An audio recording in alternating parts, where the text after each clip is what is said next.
Hi, I'm Alison Hale, 28 years old, and I never thought I'd be telling this story. Picture this: a family dinner at my parents' house. Everyone laughing, plates clinking until my sister's hand cracked across my face. My cheek burned, the room froze, and she had the nerve to say I was overreacting. My parents. They just sat there, eyes glued to their plates, not saying a word. I was stunned, humiliated, my heart pounding as the silence choked the air. That moment flipped my world upside down. It wasn't just a slap. It unraveled years of lies, favoritism, and a family secret I'd been blind to. What happened next? It changed everything, and she never came back. What would you do if you were in my situation? Share your thoughts in the comments below. Stick around to hear how I uncovered the truth and took a stand. The weekend started out so normal. I was at my parents' house in suburban Tulsa, Oklahoma for a family dinner, the kind we'd had 100 times before. The table was set, plates piled with fried chicken and mashed potatoes, the air thick with chatter and the smell of cornbread. And this was supposed to be a casual catch-up with my family. But as usual, my sister Brenda had other plans. Brenda is 32, 4 years older than me, and a full-time fashion influencer with thousands of followers. She's always been the golden child in our family, the one who could do no wrong. Growing up, I'd watch my mother Beverly and my father Ronald shower her with praise for every little thing: her grades, her looks, her spark. Me, I was the quiet one, the one who got good grades, but never the spotlight. That dinner, though, Brenda took things to a new level. She showed up with her phone on a tripod, lights glaring, turning our family dinner into her personal content factory. "Hold your plates higher, it's for the aesthetic," she barked, adjusting her camera. My mother Beverly just nodded, her eyes glowing with pride. "Isn't she creative?" she said, passing the green beans. My father Ronald chimed in, "Brenda's building her brand, Alison. You should support her." I bit my tongue, feeling that familiar sting of being pushed to the side. The dining room felt like a stage, and Brenda was the star.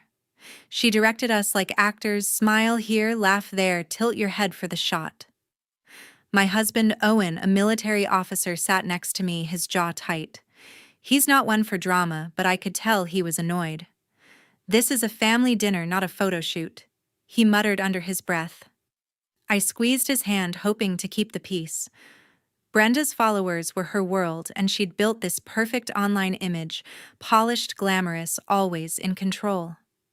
She'd post about family values and togetherness, but in person, it was all about her. That night, she was filming for some sponsored post, something about authentic family moments. Authentic hardly. She'd spent 20 minutes rearranging the table to look rustic, even swapping out Mom's good china for some thrifted plates she brought. Beverly ate it up, saying Brenda's got such an eye for this. Ronald just smiled, like always, avoiding any hint of conflict. I tried to focus on the food, but Brenda's voice cut through. "Alison, move your elbow, you're blocking the shot." I looked up, caught off guard. "Seriously," I said, my voice sharper than I meant. Beverly shot me a look, the kind that said, "Don't ruin this." Ronald kept eating, pretending not to hear. Owen leaned closer, whispering, "Just let it go." But it wasn't just the elbow thing, it was years of Brenda being the center of everything. Growing up, it was always the same. Brenda's dance recitals got standing ovations. My science fair wins got a pat on the back. When she started her influencer gig, Mom and Dad practically threw her a parade. "She's going places," they'd say, while I was just there. I'd moved to Tulsa with Owen after years at military bases, thinking maybe I'd finally fit into the family. But that dinner showed me nothing had changed. Brenda kept filming, narrating like we were props in her story. "This is what family is all about," she said to her phone, flashing a fake smile. I could feel the tension building in my chest. Owen noticed, his hand resting on mine, steady as ever. He's always been my rock, the one who sees through the nonsense. But even he couldn't stop what was coming. The room buzzed with Brenda's energy, her voice, her lights, her rules. Beverly kept praising her, saying, "You're so talented, honey."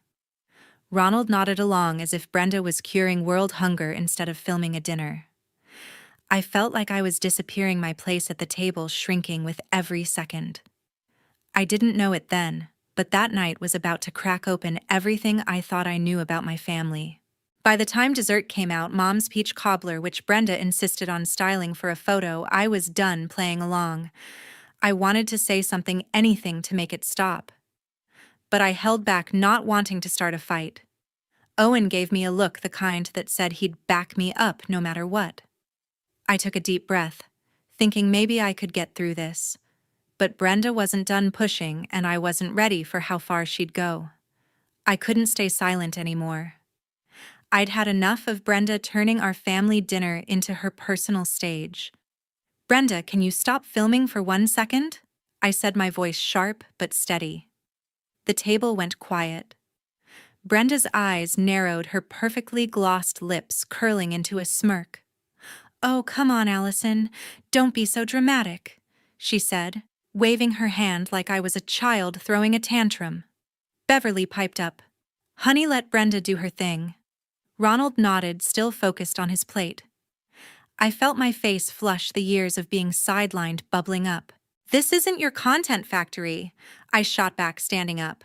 "This is supposed to be a family dinner." Brenda's smirk vanished. She set her phone down, stepped closer, and before I could react, her hand swung out, smacking my cheek with a sharp sting. The sound echoed in the room. I froze, my breath catching the burn spreading across my face. Beverly gasped, but said nothing. Ronald looked up, then down again, his fork still in hand. The silence was deafening, their inaction louder than Brenda's slap. "You're overreacting," Brenda said, her voice cold, like she'd just swatted a fly. She picked up her phone again, as if nothing happened. I stood there, heart-pounding humiliation washing over me. My cheek throbbed, but it was their silence, Mom and Dad just sitting there, that cut deeper. I wanted to scream, to demand why they didn't care, but my throat tightened. Owen was already on his feet. His chair scraped the floor, his military posture, rigid eyes locked on Brenda. "Get out," he said, his voice low and unyielding, like he was giving an order on base. Brenda laughed, a short, mocking sound. "Seriously? You're kicking me out of Mom and Dad's house," she said, looking to Beverly for backup. Beverly fidgeted with her napkin, avoiding Owen's gaze. Ronald cleared his throat but stayed silent as always. I said, "Get out." Owen repeated, stepping closer to Brenda. His presence filled the room, steady and commanding. Brenda rolled her eyes, grabbed her tripod, and muttered, "This is ridiculous." She stormed toward the door, heels clicking, leaving her phone's light still glaring on the table. I stood rooted, my hand on my cheek, the sting fading, but the shock lingering. Beverly finally spoke, her voice shaky. "Alison, maybe you shouldn't have provoked her." I stared at her, disbelief twisting in my gut. Provoked her? I'd only asked for a normal dinner. Ronald added, "Let's not make a big deal out of this." Their words felt like a second slap, dismissing me, protecting Brenda just like always. Owen put his hand on my shoulder, grounding me. "We're leaving," he said, his tone final. I nodded, my legs shaky as we grabbed our coats. The dining room was still quiet, Beverly's eyes darting between us and the door Brenda had stormed through. Ronald didn't look up. I felt their silence follow us out, heavy and suffocating. As we walked to the car, my mind raced. Brenda's hand, Mom's excuses, Dad's avoidance. It wasn't just this night. It was years of this pattern, years of me being invisible. Owen opened the car door for me, his face set. "She's not getting away with this," he said. I nodded, but inside I wasn't sure what to feel, anger, hurt, or something deeper I couldn't name yet. We drove off, the Tulsa suburbs fading behind us. I kept replaying that moment, Brenda's smirk, the sting of her hand, my parents' blank faces. Something had broken, and it wasn't just the dinner. I didn't know it then, but that slap was only the start of unraveling everything I thought I knew about my family. We pulled into our driveway, the quiet of our house, a stark contrast to the chaos we'd left. Owen turned off the engine, his face tight. "You okay?" he asked, his voice soft but steady. I nodded, but my chest felt hollow. "I don't understand why they didn't say anything," I whispered. Owen reached for my hand, his grip firm. "They should have stood up for you," he said. "That wasn't right." Inside, I sank onto the couch, my phone buzzing almost immediately. It was Beverly. I hesitated, my thumb hovering over the screen. Part of me wanted to ignore it, but I needed answers. "Mom." I answered, my voice shaky. Her tone was light, almost cheerful, like she was calling to chat about the weather. "Alison, honey, you didn't have to leave like that," she said. "You're making this bigger than it needs to be." I froze, gripping the phone tighter. "Bigger than it needs to be," I repeated. "Mom, Brenda hit me. In front of everyone." Beverly sighed, the kind of sigh she used when I was a kid, who wouldn't listen. "You know how Brenda gets," she said. "She's under a lot of pressure with her work. You shouldn't have challenged her like that. You overreacted." Overreacted. The word hit like a punch. I'd stood up for myself, asked for one night without her cameras, and now I was the one who'd overreacted. "Mom." She slapped me. I said, my voice rising. "And you and Dad just sat there." Beverly paused, then said, "Let's not blow this out of proportion. Families have disagreements. You need to let it go." I hung up, my hands shaking. Her words echoed Brenda's. "You're overreacting," and it felt like they were ganging up on me. Owen sat beside me, his arm around my shoulders. "What did she say?" he asked. I recounted the call, every word spilling out. "She's protecting Brenda," I said, my voice breaking. "Like always." Owen's jaw clenched. "That's not okay," he said. "You don't deserve this." His words were a lifeline, but I couldn't shake the betrayal. My own mother choosing Brenda's side, dismissing what happened like it was nothing. I paced the living room, my thoughts spiraling. Had I provoked Brenda? Was I too sensitive? Growing up, I'd always been the one to keep the peace, to step back so Brenda could shine. Maybe I'd been too quick to speak up at dinner. Maybe I should have just let her film. The doubts crept in, gnawing at me. I looked at Owen, his steady gaze pulling me back. "You didn't do anything wrong," he said, as if reading my mind. "She crossed a line." My phone buzzed again, a text from Ronald. "Alison, let's move past this," it read. "Brenda didn't mean any harm. Come back tomorrow, we'll talk." I stared at the screen, my stomach twisting. Didn't mean any harm. I could still feel the sting on my cheek, the weight of their silence. My father, always the peacemaker, was brushing it off too. I showed Owen the text, and he shook his head. "They're enabling her," he said. "This isn't on you." I sat back down, my mind a mess. Beverly's call. Ronald's text. They were trying to make me feel like I was the problem.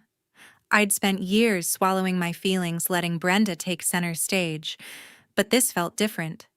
This wasn't just favoritism. It was betrayal. They'd seen what she did and chose to protect her, not me. I felt like I was losing my family, or maybe I'd never really had them. Owen pulled me close, his voice calm but firm. "We'll figure this out," he said. "You're not alone." I nodded, but the hurt lingered. I couldn't stop thinking about Beverly's words, Ronald's text, the way they'd dismissed me.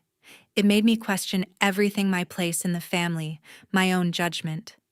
I didn't know it then, but that night was the beginning of seeing my family for who they really were. The next morning felt heavy. I woke up with a knot in my stomach, the events of the dinner still clinging to me like a bad dream. Owen was already up, making coffee in the kitchen, his steady presence a quiet comfort. I checked my phone, hoping for something, maybe an apology from Beverly, or even Ronald stepping up for once. Instead, there was a text from my father sent late last night. "Alison, it was just a misunderstanding," it read. "Brenda didn't mean to upset you. Let's put this behind us." I stared at the words, my heart sinking. A misunderstanding. She'd hit me, and he was calling it that. I showed Owen the text, my hands trembling. He's acting like it was nothing, I said, my voice low. Owen set his mug down, his eyes narrowing. That's not a misunderstanding, he said. That's them refusing to hold her accountable. I nodded, but a part of me wondered if I was blowing this out of proportion. Maybe Dad was right. Maybe I needed to let it go. The doubt crept in, twisting my thoughts. Then my phone pinged again. It was Brenda, a long message that made my jaw clench. Alison, I'm sorry if you felt hurt last night, she wrote. I was stressed, you know how my work gets. You kind of pushed me into a corner with your attitude. Can we just move on? I read it twice, my blood boiling. If I felt hurt. Her words were careful, polished like one of her Instagram captions, but there wasn't an ounce of real remorse. It was all blame shifting, making me the problem for standing up to her. Owen, look at this, I said, handing him the phone. He scanned the message, his face hardening. That's not an apology, he said. She's trying to flip this on you. He was right, but her words still stung, poking at that old wound of always being second to her. Growing up, Brenda's tantrums were always excused her bad days, her stress, her passion. I'd been taught to step aside to keep the peace. Now she was doing it again, and my parents were letting her. I paced the kitchen, my thoughts racing. Why do they always defend her? I asked, more to myself than Owen. He leaned against the counter, his voice calm but firm. Because it's easier for them, he said. They don't want to deal with her drama, so they put it on you. His words hit hard, cutting through the fog of doubt. He was right. Beverly and Ronald had always taken the path of least resistance, leaving me to carry the weight. My phone rang, and Beverly's name flashed on the screen. I let it go to voicemail, not ready for another round of her excuses. When I played it back, her voice was soft, almost pleading. Alison, your dad told me he texted you. Brenda feels awful, honey. She didn't mean it. You know she's got a lot on her plate. Call me back, okay? I deleted the message, my chest tightening. Awful. Brenda's text didn't sound like someone who felt awful. It sounded like someone covering her tracks. I sat down, staring at the table. The doubts were louder now. Had I pushed Brenda too far? Was I making too big a deal out of this?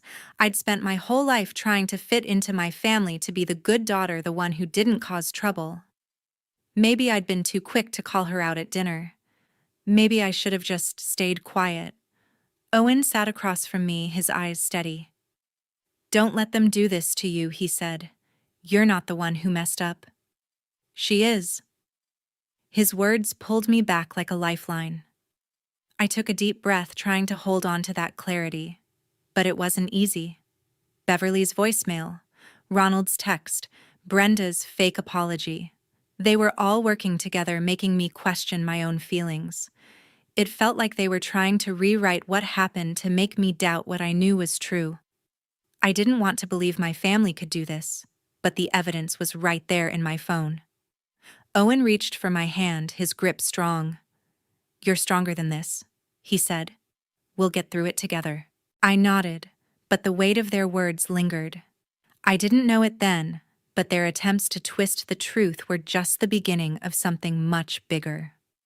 I was sitting at the kitchen table, picking at a cold piece of toast, still rattled from Brenda's so-called apology and my parents' attempts to brush everything under the rug. My phone buzzed again. The notification was from my best friend Denise Cole, a text with a screenshot attached. You need to see this, she wrote. My stomach twisted as I opened the image, a post from Brenda's Instagram, her perfectly curated feed, now a stage for her latest performance. The post was a photo of Brenda, her eyes misty, sitting in what looked like her apartment with a soft filter. The caption read, "Sometimes family misunderstandings hurt the most. I'm taking time to heal from last night's drama. Thanks for your support." My jaw dropped. Misunderstandings heal from drama. She was painting herself as the victim, twisting the story to make it seem like I'd wronged her. I handed the phone to Owen, my hands shaking. She's lying to her followers, I said, my voice tight. Owen's eyes scanned the screen, his expression darkening.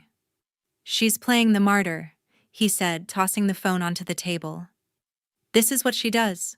Controls the narrative. I stared at the post, the likes and comments piling up. Sending you love, Brenda, one said. Stay strong, ignore the haters. Another read. Haters. Was that supposed to be me? I felt a surge of anger, hot and sharp, at how easily she'd flipped the truth. I texted Denise back. How did you find this? She replied instantly. She posted it this morning. I follow her account, thought you should know. Denise had always been my rock, the one who saw through Brenda's charm even when we were kids. She'd been at enough family dinners to know how things worked, how Brenda always came out on top. This is low even for her, Denise added. I nodded to myself, gripping my phone. Low didn't even begin to cover it. I scrolled through Brenda's post again, each word like a jab. She'd called it a misunderstanding, the same word Ronald had used in his text. It wasn't a coincidence, it was calculated. She was building a story for her followers, one where she was the wronged party, the sensitive soul hurt by her dramatic sister. I could almost hear her voice, smooth and practiced, selling this lie to thousands of strangers.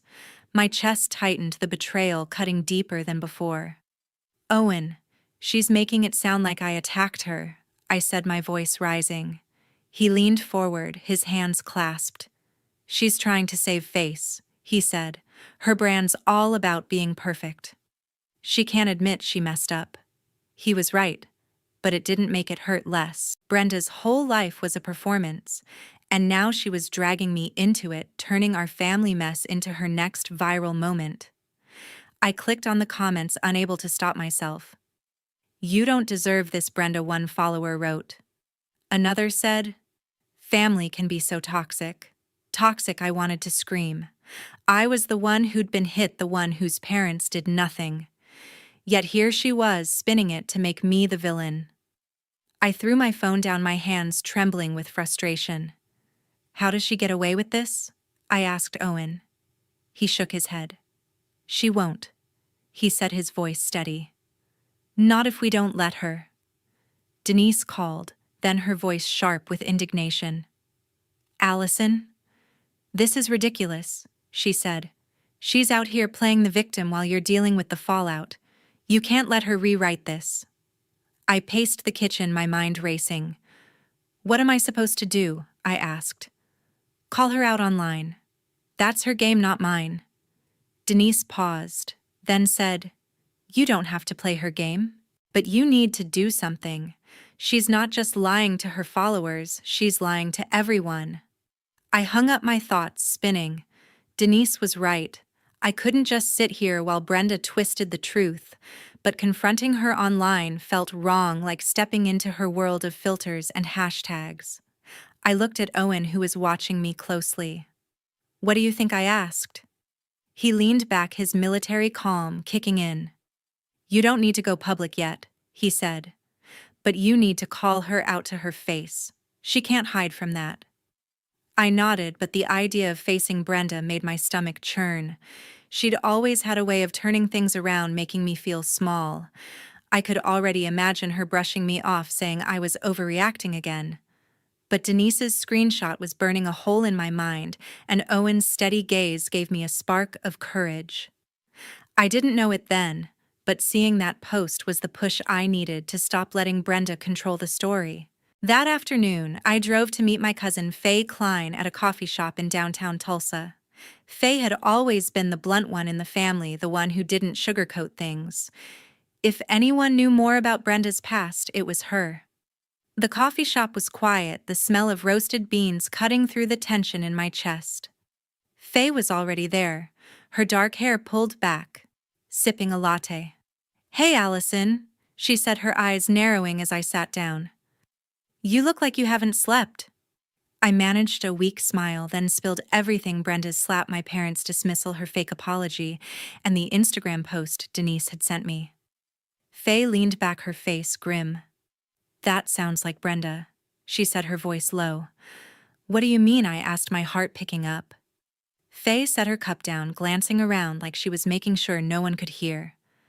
This isn't the first time she's pulled something like this, she said. When we were teenagers, Brenda had a temper. She'd lash out, push, shove, even hit people when she didn't get her way. Aunt Beverly and Uncle Ronald always covered for her. They'd call it passion or stress, never her fault.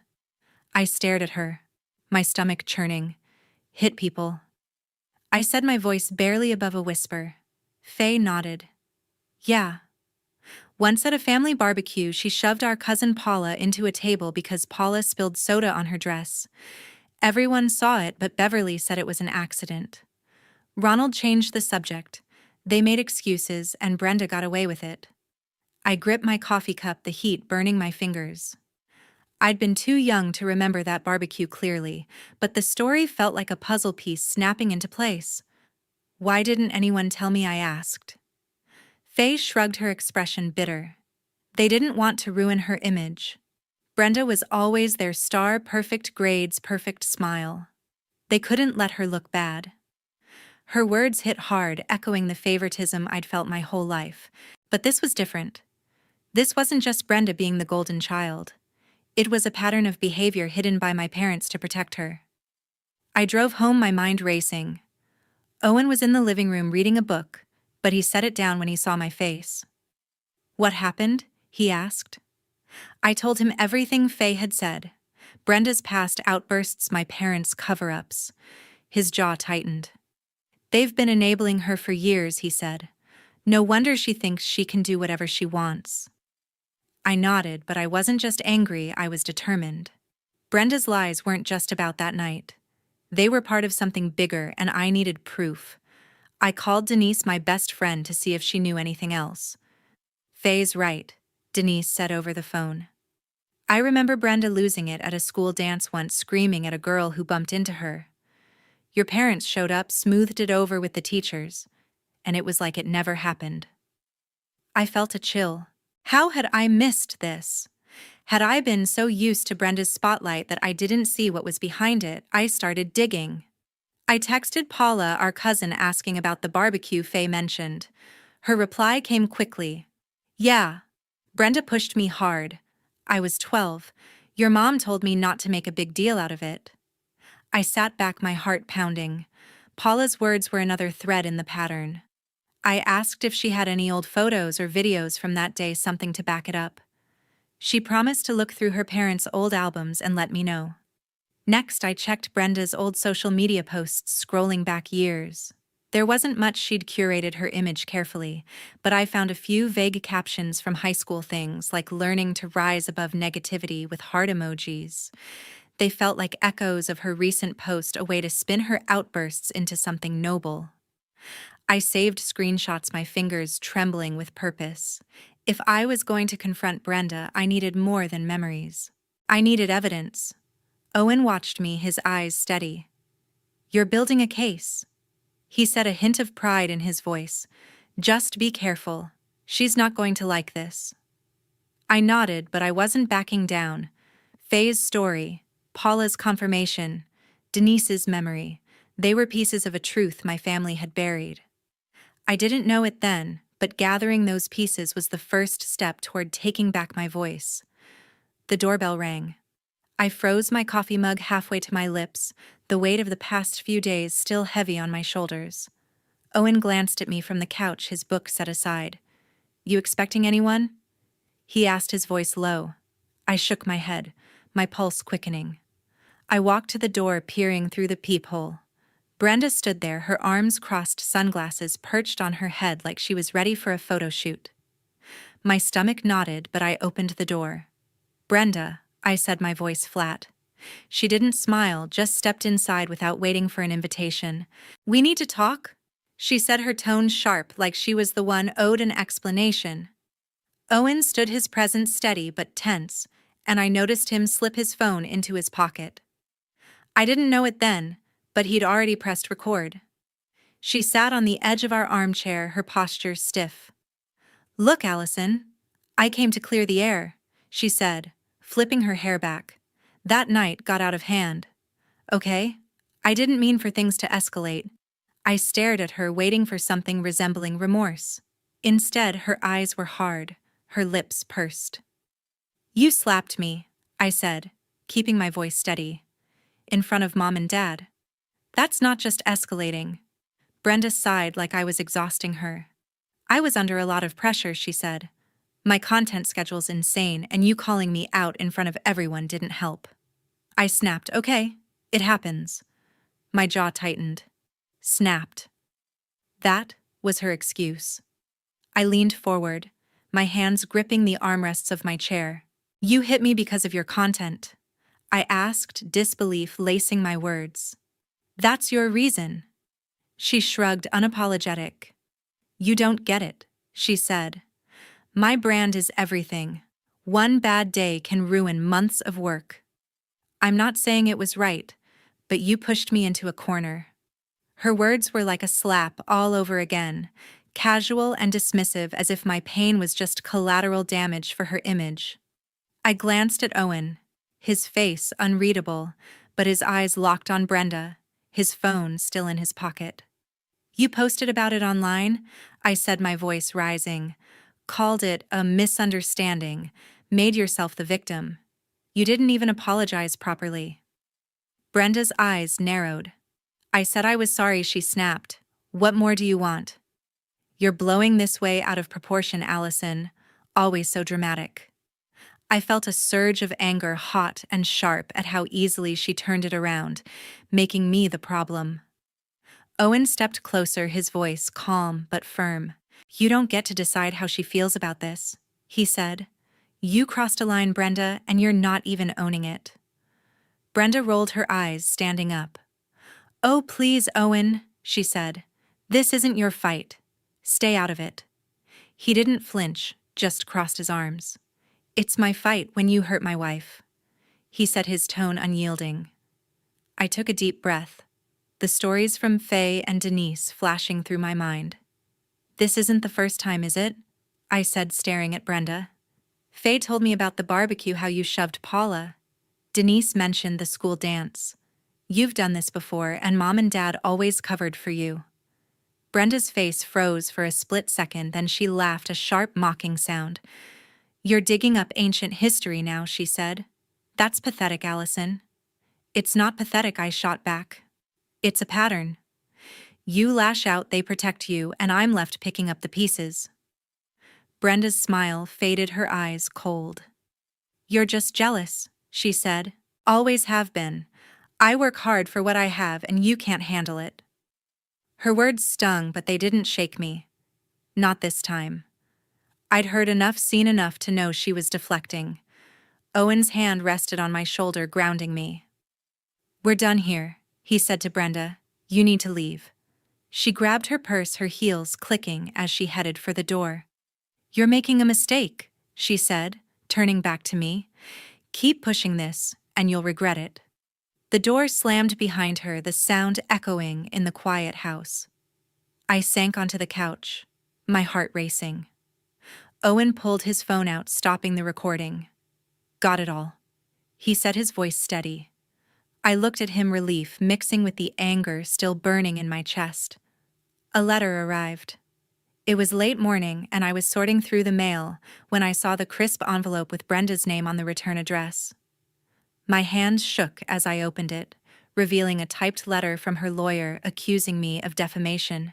It claimed my false statements about the incident were damaging her reputation and brand, demanding I retract them or face legal action. My heart sank. Brenda wasn't just fighting back, she was trying to silence me. I called Owen into the kitchen, showing him the letter. His jaw clenched as he read it. She's bluffing, he said, his voice steady but angry. This is intimidation, not a real case. I nodded, but the words on the page, phrases like irreparable harm and legal consequences, felt like a weight pressing down on me. Brenda was using her resources to scare me, and it was working. I reached out to my lawyer, Sally Hart, a sharp woman I'd known since high school. Her office was a short drive from our house in Tulsa, and she agreed to meet us that afternoon. When we arrived, Sally was already at her desk, her glasses perched low as she skimmed the letter. This is aggressive, she said, her tone matter of fact. But it's thin. Defamation requires proof of false statements made with malice, Let's see what you've got to counter this. I laid out everything the recording from Brenda's visit where she admitted to the slap and showed no remorse. The screenshots of her Instagram post framing herself as the victim. Faye's story about Brenda's past behavior. Paula's confirmation of the barbecue incident, and Denise's memory of the school dance. Sally listened, taking notes, her expression focused. "This is solid," she said. "The recording alone is damning. She admits to the act, which undercuts her claim that you're lying." Owen leaned forward, his arms crossed. "Can we use this to shut her down?" he asked. Sally tapped her pen against her notepad. "Not just yet," she said. "We need to respond carefully, show we're not intimidated, but also avoid escalating this publicly. If she wants to play dirty, we'll be ready." I felt a flicker of relief. Sally's confidence was grounding a reminder that Brenda's threats weren't the end of the road. Back home, I sat at the dining table staring at the letter again. The accusations stung not just because they were false, but because they came from my sister. I'd spent years trying to keep the peace, but Brenda was willing to drag me through a legal battle to protect her image. Owen sat beside me, his hand on my arm. "We've got this," he said. "She's not going to win." I nodded, but the fear lingered a knot in my chest. Sally called the next day, outlining our response. "We'll draft a letter demanding she drop the threat," she said. "We'll reference the recording and the witnesses, Faye, Paula, Denise, without disclosing everything. It shows we're serious, but keeps our cards close." I agreed, trusting her to navigate the legal maze. She emailed a draft by evening, and I read it carefully, impressed by its firm tone. It stated that Brenda's claims were baseless, that we had evidence proving the truth of my statements, and that any lawsuit would expose her own actions. I sent Sally a few tweaks, emphasizing that I didn't want to back down. She incorporated them and sent the final version to Brenda's lawyer. Waiting for a response was torture. Every time my phone pinged, I braced for another threat. Owen kept me steady, reminding me we had the upper hand. "She's scared," he said one night as we sat on the couch. "That's why she's doing this. You're not the weak link she thinks you are." I thought about Faye's words about how my parents had always covered for Brenda. This letter felt like an extension of that, another attempt to make me the problem, to bury the truth. But I wasn't alone anymore. With Sally's expertise, Owen's support, and the evidence we'd gathered, I felt a spark of defiance. Brenda could threaten all she wanted, but I was ready to fight back. With Sally's guidance, I compiled the evidence: Owen's recording of Brenda's unapologetic admission, screenshots of her Instagram post, Faye's account of the barbecue incident, Paula's confirmation, and Denise's memory of the school dance.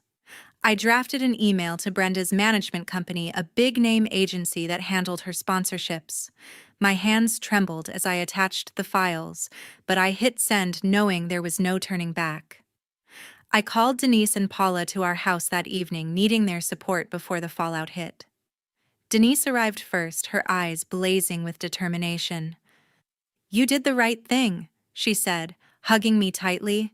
"She can't keep getting away with this." Paula nodded, her face somber as she sat on the couch. "I wish I'd spoken up sooner," she said. "After that barbecue, I was scared to cross her." I squeezed her hand, grateful for their honesty. It felt like we were finally breaking the silence my family had enforced for years. Owen sat quietly, his presence steady as always. "The company will have to act," he said.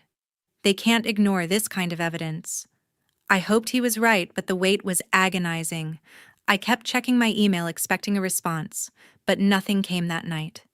Instead, I shared the evidence with Denise and Paula, showing them the recording and screenshots. Denise's jaw dropped as she listened to Brenda's voice, cold and dismissive. "She really said that?" she asked, shaking her head. Paula's eyes widened. "That's her all right," she said. "Always twisting things." 2 days later, Sally called with news. The agency responded, she said, her voice calm but firm. "They're dropping Brenda.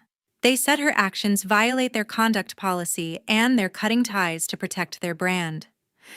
My heart raced, a mix of relief and disbelief washing over me. Brenda's whole career revolved around her image, and now it was crumbling. I thanked Sally, my voice shaky, and hung up, turning to Owen.